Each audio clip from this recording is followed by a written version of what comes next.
Hello there, and welcome to Sandbox, the podcast brought to you by Buro Happold that asks those big questions about our world and the built environment we've placed upon it. This episode is called ESG, Beyond the Buzzwords, Inside the Decisions Shaping Our Lives. ESG, just 3 little letters, but their impact is huge. We hear ESG everywhere, but if you stop someone in the street, could they explain what it actually means?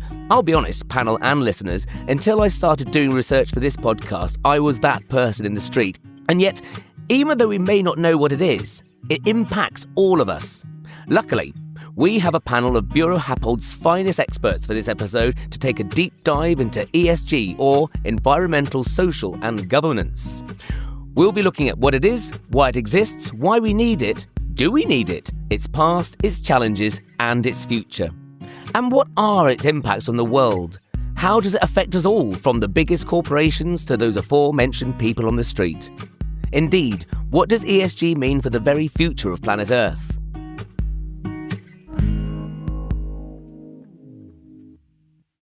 We have a panel of experts from Buro Happold to give us the answers to these questions and a whole lot more besides. They are Trevor Keeling. Tell us a bit about yourself, Trevor. Hi, I'm Trevor Keeling. I am a director in the sustainability team, and I work mainly on ESG projects and integrating ESG into clients' real estate portfolios.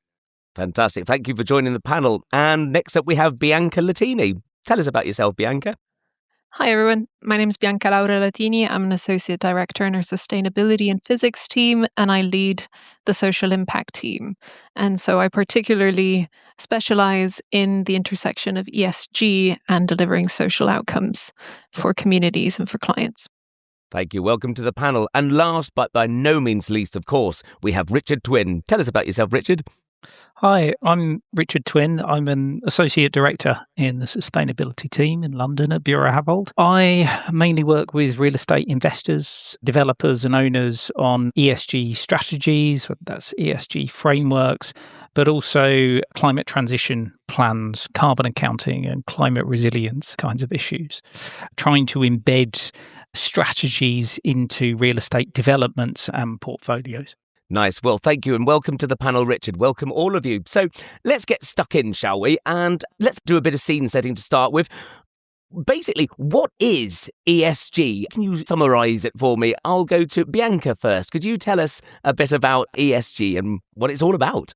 To me, ESG is fundamentally taking sustainability, like both environmental and social sustainability, as well as governance issues, and translating them in a way that can be incorporated in financial and investment reporting structures, which is no easy feat. But I think it just takes complex concepts and makes it digestible by a whole section of the industry that otherwise wouldn't. Yeah. And Richard, what are your thoughts? Tell us your take on ESG. So ESG, it's come to mean an awful lot of things, but it has its roots in basically investors trying to understand non-financial issues and how those should be incorporated into investment decisions. So it's about trying to establish a bit of a framework around how you can measure issues like environmental performance, social impact, and good governance practices. It kind of emerged out of a need for investors to try and understand these issues and try and take account of them in their investment decisions.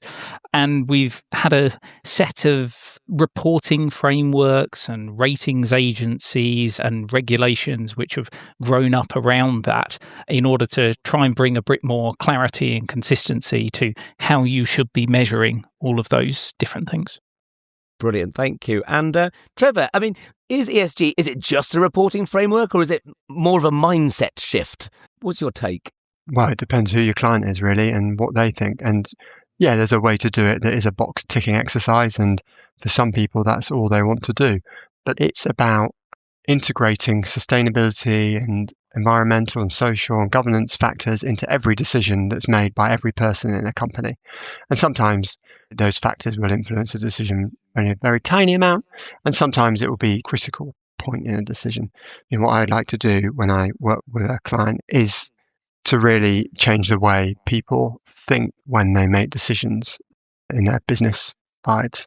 Exactly when we talk about non-financial indicators that influence investment decisions, what sort of non-financial indicators are we talking about here? Bianca, what sort of factors are you looking at? I specialize in the social aspect of ESG, and I think in that it's particularly difficult to contend with the financial side of ESG because there's a recognition that you need to translate things oftentimes into a spreadsheet so that a CFO can make a decision about the value that the strategy is actually bringing to the company and its stakeholders, et cetera, right? But you're also talking about complex things like community impact, individual health, mental health and well-being, how inclusive spaces. We work within the built environment, right? So we're particularly talking about decisions that impact people and the environment that they exist in. At least within my job, it's particularly tricky to contend with needing to translate metrics into something that's actually understandable by ESG clients, but also deliver the meaningful outcomes that you're meant to be delivering for people. And so personally, I like to understand which ones are valuable to have financial proxies for. And usually those are ones which have to do with expenditure, with investment in supply chains, with hiring specific people to deliver training. But there's the bits that I don't necessarily believe too much in financial proxies in, such as mental health and well-being, access to nature, things like that. And then there are things that initially aren't financially driven but can demonstrate a financial return to ESG investors, such as vitality. So that's like the long-term social resilience of a place, in that if you design it in a way that brings joy, that brings people together, that has a unique sense of place, actually you can demonstrate that long-term that actually brings more people together, and that can have both an economic and a social return. And so it's a complicated conversation. And you'll find, especially in the UK, that there are people that think on both sides of that spectrum. I kind of exist in I want to deliver the outcomes, and sometimes you have to talk about things with financial proxies to deliver those outcomes, but ultimately it is about the outcomes. It's fascinating. Thank you.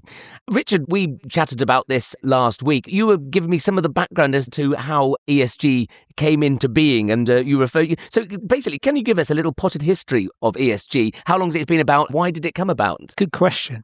So ESG it doesn't have that long a history.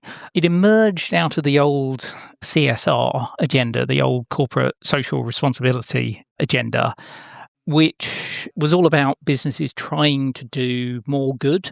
So they were making money, but they needed to give something back to environment and society.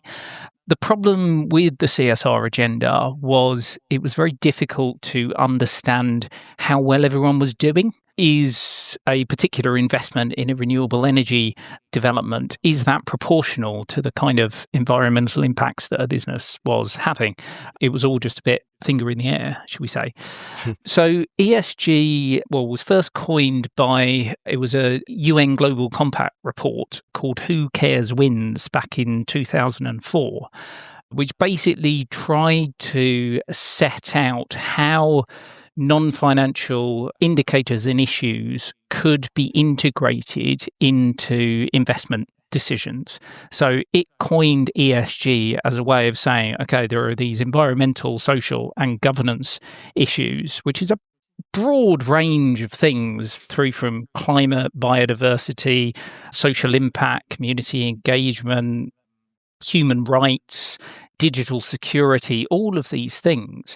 It was trying to bring that together in order to say all of these things need to be thought about as part of the investment process. So it set out a set of principles around, okay, we need to try and measure these things and track them. And that might just be a tick box exercise of, have you got policies in place around particular issues, or have you put metrics in place to actually measure what your environmental performance, what your impact is on a local community? And that has then led to an explosion of various different ratings and frameworks. So there are different ratings agencies around ESG, people like Sustainalytics and EcoVadis and whatever. They all have different ways of having a look at all of these non-financial issues and putting ratings on them. And then there are a whole set of disclosure frameworks which have also emerged. So the ISSB, the International Sustainability Standards Board, was established a few years ago, which has tried to pull together all of the different ESG reporting frameworks, which will allow you to disclose things like, what are the most material topics for you? What are the sort of climate impacts that are most relevant for you as a business?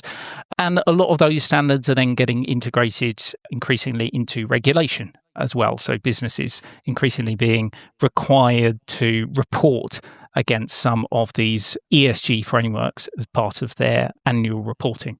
That's kind of where we've got to on the process. But of course, that's mainly talking about the disclosure side and the investment side, but how that actually then gets implemented in practice within businesses and on projects, that's where the really interesting stuff lies. Richard, that is a wonderful segue, because that leads very nicely into my next question.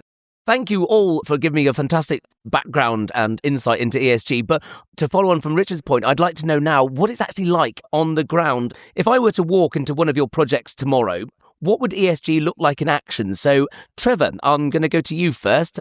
Tell me about ESG in practice, please. So we generally start by setting standards for a client that they can then roll out over a portfolio of buildings. To do that, we have to understand what their, the wider company issues are, and what their aspirations are, and how you translate that into bricks and mortar, right? Yeah. Yeah. And then that is a carbon or an energy target. We will review, it might be a social target, right? Or some other target. We'll look across the portfolio of buildings and assess how, those buildings are doing against those targets, and then work out where and how to focus efforts to improve buildings, to improve the performance of the company, ultimately. It can be focused very much on buildings and how you change buildings, but also, as I alluded to earlier, right? It's a company that does stuff. You also have to change the company. You have to change the people. You have to change the policies, because we're consultants, so we're working with a company for a limited amount of time. And actually, we have to leave a legacy, which is we have to change that company a little bit so it carries on delivering the E's and the S's and the G's when we've left. And so that means changing people, changing culture, changing policies, just a little bit. So even when we're not there, the impact on the buildings and the impact that the company has is more aligned to the E, the S and the G. Yeah, I like that. And I like that idea of a legacy. I was just thinking, one of my questions that was popping into my head as you were just talking then was how you bring clients along on the journey. And I'm guessing, Bianca, would it be fair to say that the legacy, is that a key part when you're talking to people? Is that how you bring them along on the journey? Or is it more intrinsic? Is that more of an intrinsic motivation? For ESG in the built environment, it's both. And at least in my experience, it's twofold. There's the translation into outcomes and telling the story and bringing people along with you. But touching on what Trevor is talking about, in the day-to-day, it can look like distilling. I'm an engineer. I'm a chartered engineer. And so I understand the science and I understand the principles behind what we're talking about. But most of the challenge is actually translating that into something that's adoptable and integrated and will actually feed that legacy that you guys are talking about. Because if it doesn't get adopted, then you're just saying climate change, here is how to mitigate it, and then nothing actually happens.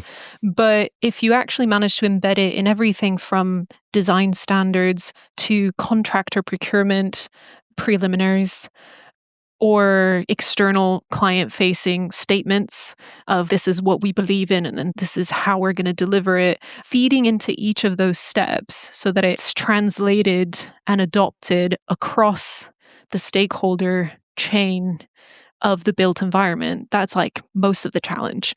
And that's in order to achieve what Trevor's talking about, which is once we step away, is it a resilient framework? Is it adopted?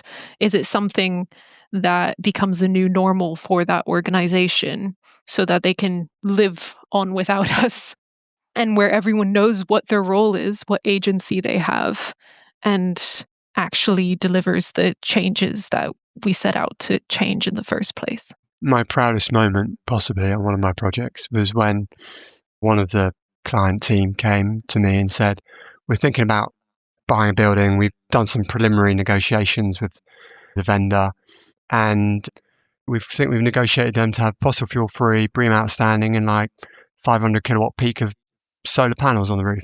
And I was like, oh, right, well, you don't really need me because you've actually gone further than I would have possibly thought you could have and pushed you to.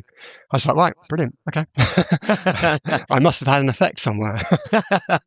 What a nice thing. It's like Bianca's point, when you work closely with a company and then you do have that moment when you move on, you must feel quite proprietorial about it sometimes. So I was just wondering, Trevor, that's brilliant, because that just, again, a lovely segue into my next question was, I wonder if you can name any projects that you worked on that you're particularly proud of. I'll go to Richard first.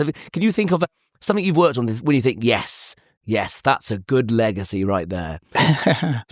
I tend to work with clients from a strategic point of view. So trying to make sure that there are strategies and standards which are put in place, which can then get embedded across their wider portfolio, things like investments in new acquisitions and so forth. I think one of the best projects I can pick on that I'm particularly proud of, I've worked with a company called Places for People over the past few years, helping them with their carbon accounting processes, mainly trying to work out what their overall GHG impacts have been.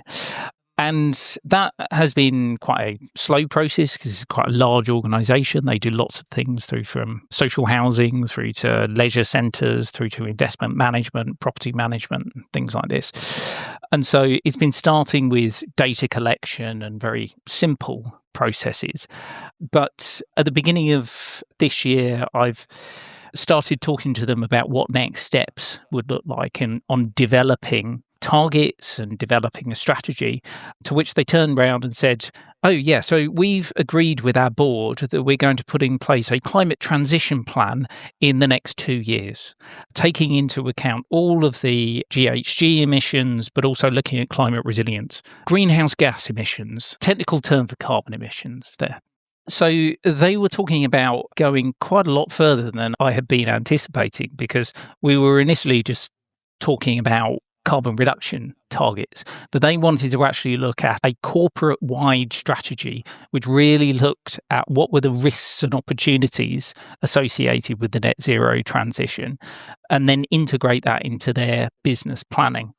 It's when clients pick up on the ideas and start to understand that there are risks, but also there are real opportunities, and they want to jump on those and try and make them a fundamental part of their business planning. Oh, that's excellent. That's exciting. And how about you, Bianca? What really sort of sings to you from your experiences with Buro Happold and ESG? Gosh, I work with clients across all scales, but in terms of the biggest impact from an ESG standpoint, I think my team's proudest project is probably called the Flourishing Index at Brent Cross in London. It's a project that is a joint venture between Barnet Council and Related Argent. And I think it's a really good example of all the things that we've been talking about, because it is an academically founded strategy to demonstrating an improvement on human health and well-being, both on an individual level and a community level. So new development, what impact is it having on people? And the science of that is actually very, very complicated, and very few people have attempted something like that before. But also on the other side of it, you have how do you translate this academically rigorous complexity into something that is adoptable and something that's communicatable to the public, to the developer, etc. And that's where we've developed something called the Flourishing Playbook, and that's a set of design standards that distills the complexity into something that tells designers and other design team members how to actually enact these principles and actually deliver it. And then there's like a broader piece about feedback loops and learning from it, because it's a multi-phase master plan. So like putting in place the process of understanding how one phase has impacted things and learning from it, iterating that basically. And it's just considered, I mean, it's been lauded by the UN.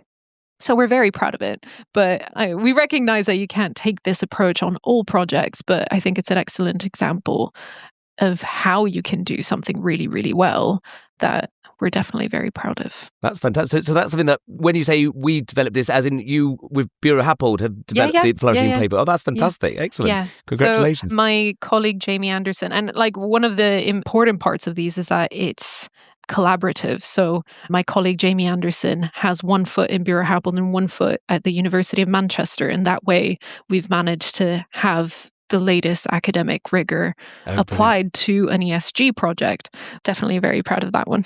Fantastic. Excellent stuff. And Trevor, you started the conversation about projects you've been proud of, so I'll let you conclude it. Tell us something else that you've been proud of.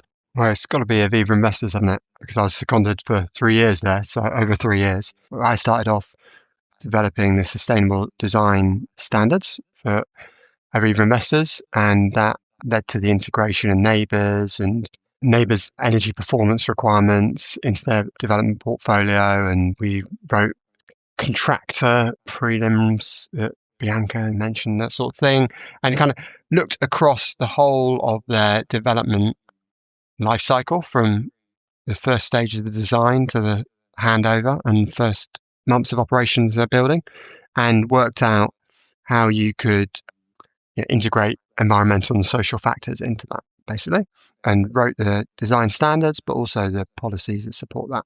But I was also embedded into their team, and so that kind of gave me a real foot up in terms of influencing those everyday decisions and influencing the mindset of a team.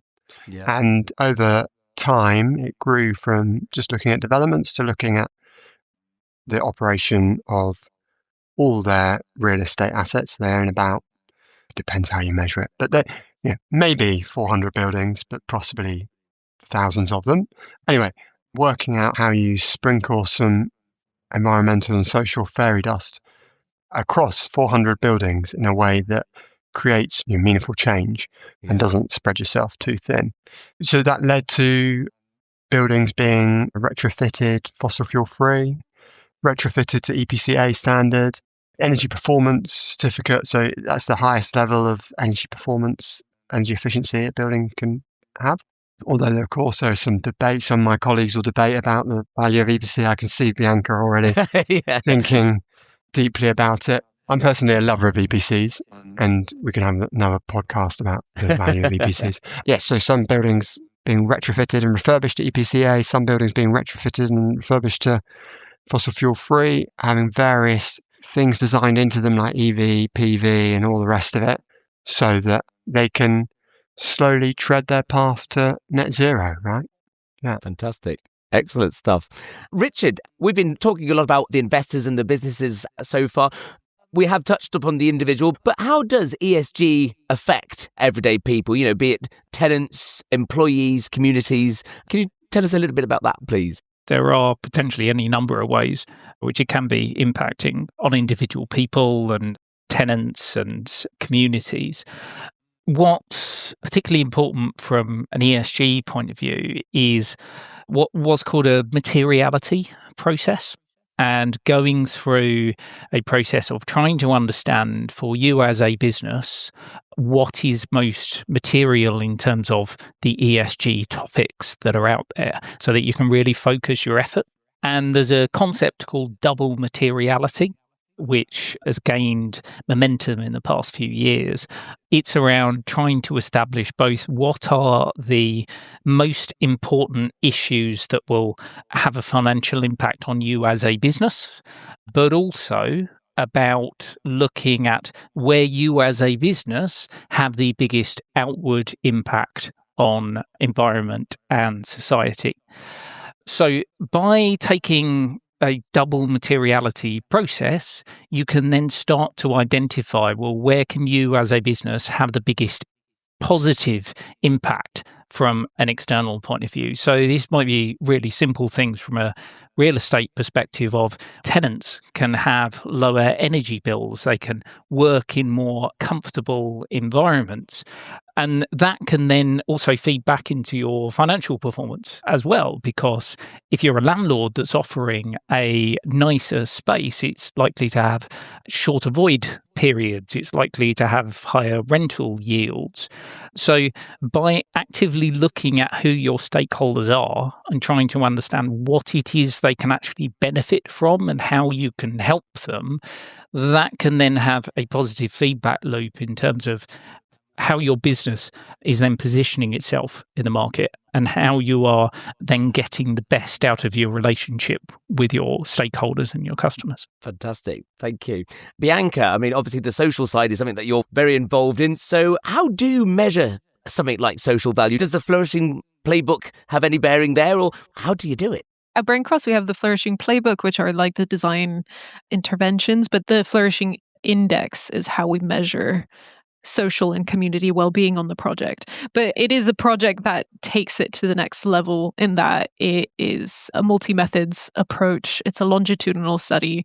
It is very rigorous. But more generally, I suppose, measuring social impact, we could do an entire podcast. I think we've got two sequels already lined up, haven't we? This is brilliant. EPC standards, the new EPC reform, and measuring social impact. Especially in the UK, I think it's particularly interesting because in the UK, there's national legislation that actually requires publicly procured projects to deliver social value on projects and 10% value. It's not that specific. And now you've got the Procurement Act from 2023, and that's been a bit more specific. But over the years, you've seen organizations, if they understand what their priorities are and the benefits that they're trying to deliver both to their organizations and to the people that their organizations impact, they can be more prescriptive about those things and what they want those outcomes to be. And so you can measure social impact in outcomes.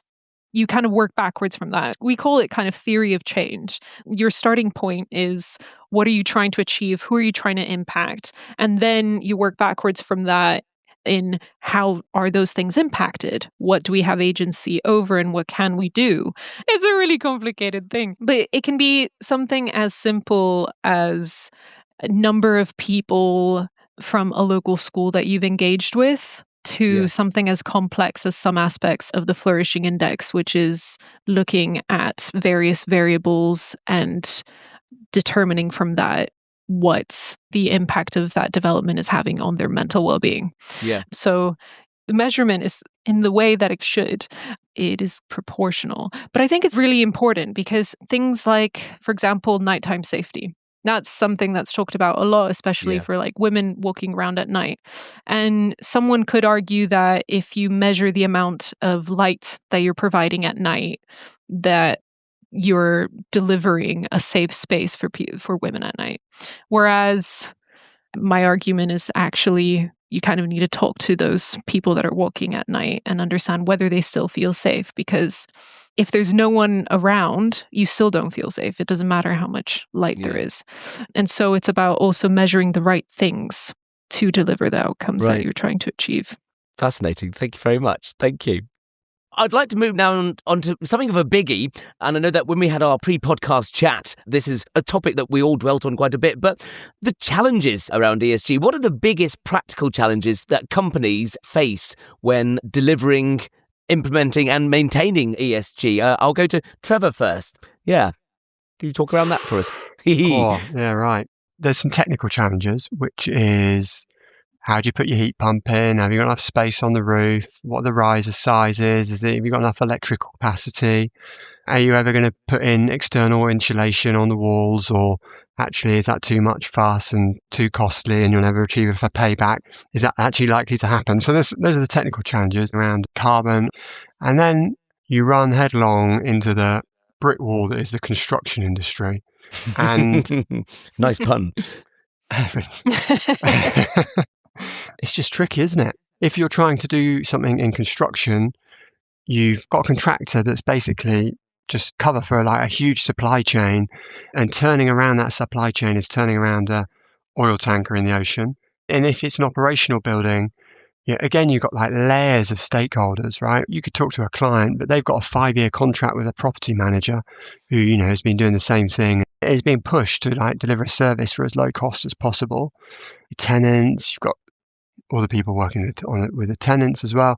Getting all those people, and then all the contracts that manage the relationships between all those people to line up and point in the same direction is one of the most enjoyable things in my job. Excellent. Nicely put. Thank you very much. Richard, I know that when we talked last week, we were talking a bit about the backlash around net zero. And I was just wondering how you mitigate that, how you deal with that. And I think you were talking about how often the E and the S and the G are almost being pulled apart into discrete elements now. It is a bit of an elephant in the room, the fact that there has been a bit of a political and cultural pushback against ESG and against net zero in the past few years. There are various different reasons for why this has come about, but probably chief among them is this idea that ESG isn't really what we should be focusing our time on, because there isn't a clear evidence base for how it actually benefits businesses financially. And therefore, there's a question about whether or not businesses that are focusing on ESG issues are actually in contravention of the fiduciary duty. So this is the idea that business managers and boards should be prioritizing the financial performance of their business. That is their responsibility, and that they should be creating returns for shareholders by focusing on ESG, and there being no clear evidence base for what the financial benefit of ESG is. They're not necessarily following their fiduciary duty. I think this is a bit of a spurious one, because it's taking such a broad look at ESG. So as we've talked about, ESG covers such a wide range of topics, and actually being successful in terms of ESG and managing to use it to support business growth is not just about having a strategy. Having an ESG strategy does not in and of itself mean that you're going to do better as a business. It's about identifying the issues that are most important to you, and it is about focusing on those things which will enable you to take a return. So at Buro Happold, we've conducted some research recently with FT Longitude. It was a global survey with senior real estate companies, senior executives, who were all interviewed to try to understand, was there a link between ESG strategies and financial performance? And there were specific elements you could pull out of the research, things like having clear targets in place and achievable targets, having a plan that can actually be delivered, having the resources in place in order to make sure that you can deliver against the plan, measuring appropriately, not just measuring everything, but focusing on the things that are most important. There has been a bit of a backlash on the basis that just having an ESG strategy does not mean you are going to make more money. But at the same time, if you focus on it properly, and if you try and properly embed it within your business, and you put the proper plans and resources behind it, then there can be a real benefit to it. Brilliant. Thank you very much. And Bianca, what are your experiences? What challenges have you experienced or observed regarding ESG and the implementation thereof? Trevor has already touched on the fact that the built environment is an absolute mammoth. That's the first challenge, is the fact that the construction industry is historically really slow. That does have to do with the fact that buildings take time to build. Yeah. Master plans take a really long time to build. Communities actually inhabiting like a place take a really long time. Like when we talk about like place creating, place making, etc., the vision that we have in place often doesn't like come into reality for a really long time. And so I think that's one challenge, is actually time. Yeah. And how long it takes in the built environment compared to our puny human lives. Not to give everyone an existential crisis. It's a real thing. We live in a world where often it's about quick returns. Yeah. And the built environment is actually, it's quite challenging to get quick returns, particularly socially, which is kind of why, well, I don't think it's fair for me to say that, actually. I think you can get some quick social returns. It's just that you can only focus on some aspects if you want quick social returns, and it doesn't paint the full picture.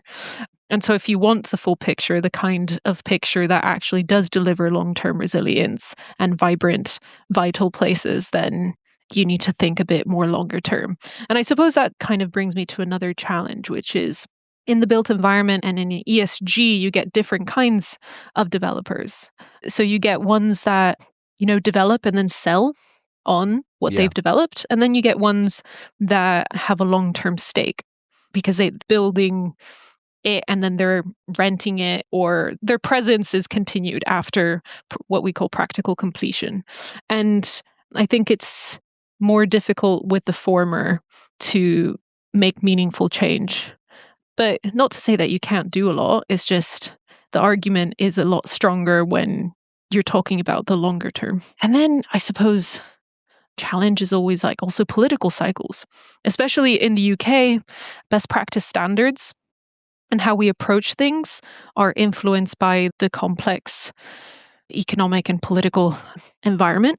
And every few years, things change, and you have to make the argument again that something is the way to go about it. Every time the face changes, you have to make the argument that, this is actually really important for people and we should continue doing this.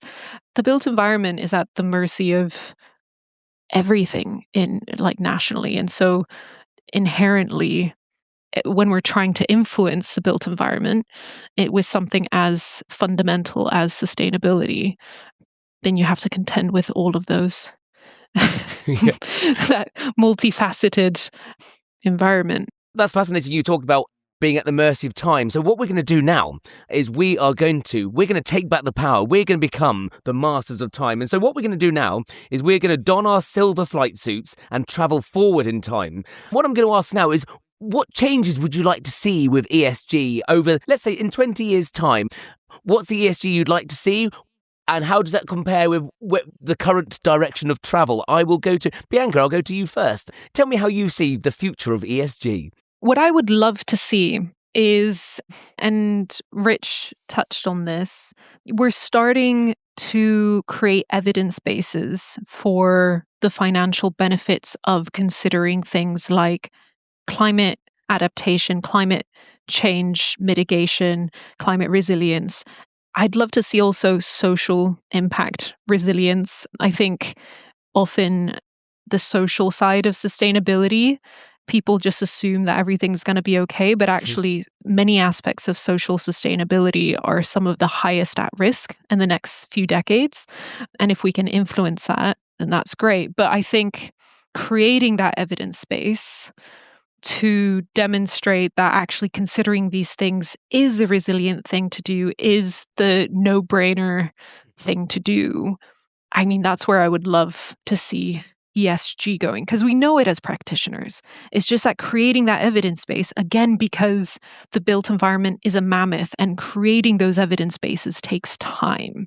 That's where I would love to see ESG go in the future, is having that evidence base and people stop questioning that it's the right thing to do. That we have that evidence base and that just becomes business as usual, that you do need to think about these things and that it will create better, vibrant and valuable places. No, I like that vision of the future. Thank you. Trevor, where do you see it? If you're travelling forward in time, what do you see the future of ESG looking like?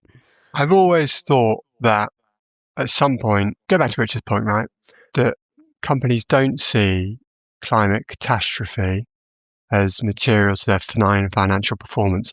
Seems a bit funny, that, doesn't it? Maybe we'll all get flooded, but that's not considered material to financial performance. And at some point, perhaps, people will realise that accounting for carbon or accounting for ecology or accounting for social is as important, or 10% as important or something, as financial returns. And then you'll need 10% or 20% or 100% of the amount of effort you put into managing finance to managing carbon or ecology or whatever it is. And then business looks quite different, doesn't it? Every year you have a carbon budget for a business unit and you'll see if you spend it or overspend it.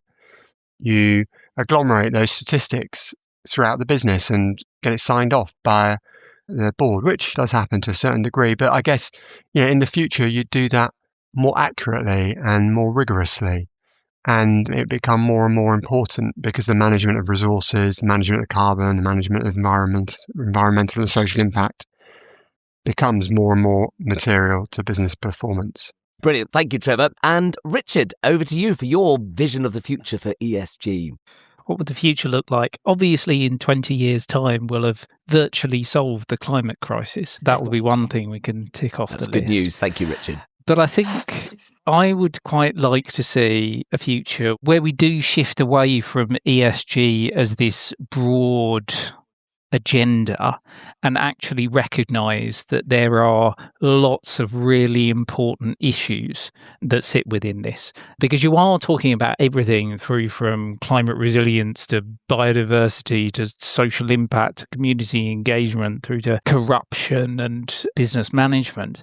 When fundamentally all of these things are just about long-term risk management. They're about trying to identify what are the biggest and most relevant issues for you as a business. It's about then trying to make sure that you have strategies in place in order to address those so that you can be more resilient as a business. So I would actually quite like to see these processes be better integrated into enterprise risk management processes. Ultimately, this should be just about the way businesses operate and then highlighting where are these key issues. If flooding is going to be a real issue for your real estate portfolio, okay, focus on that. Don't just have ESG sitting in isolation trying to address it, but actually embed it throughout your portfolio and asset management activities. How does that align with your planned CapEx, with your planned maintenance works, with your acquisition processes?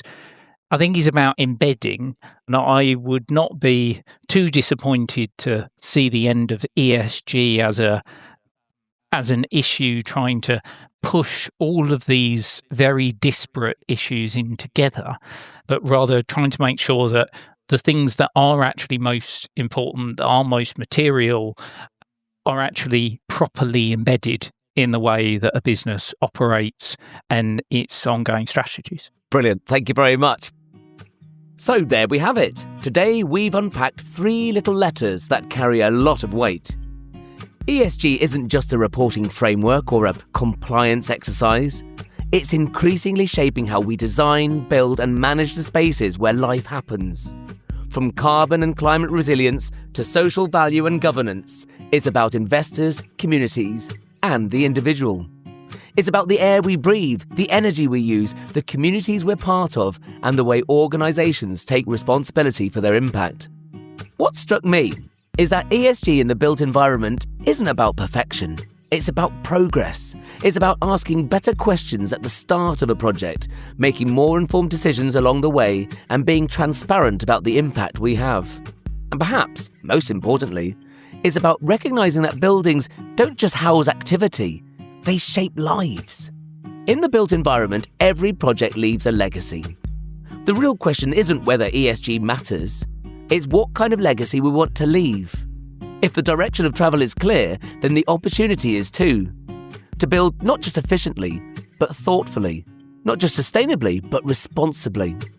And that's a conversation well worth continuing. And with that, another episode of Sandbox draws to a close. I would like to thank our 3 Buro Happold experts for their extra special guidance, that's ESG, who have formed our panel today. Trevor Keeling, Bianca Laura Latini, and Richard Twinn. Thanks, panel. And we want you to get involved, dear listener.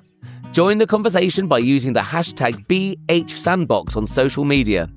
Don't forget to subscribe to follow the show. You'll find Sandbox in all the usual sources of podcast goodness. Thanks for listening. Goodbye.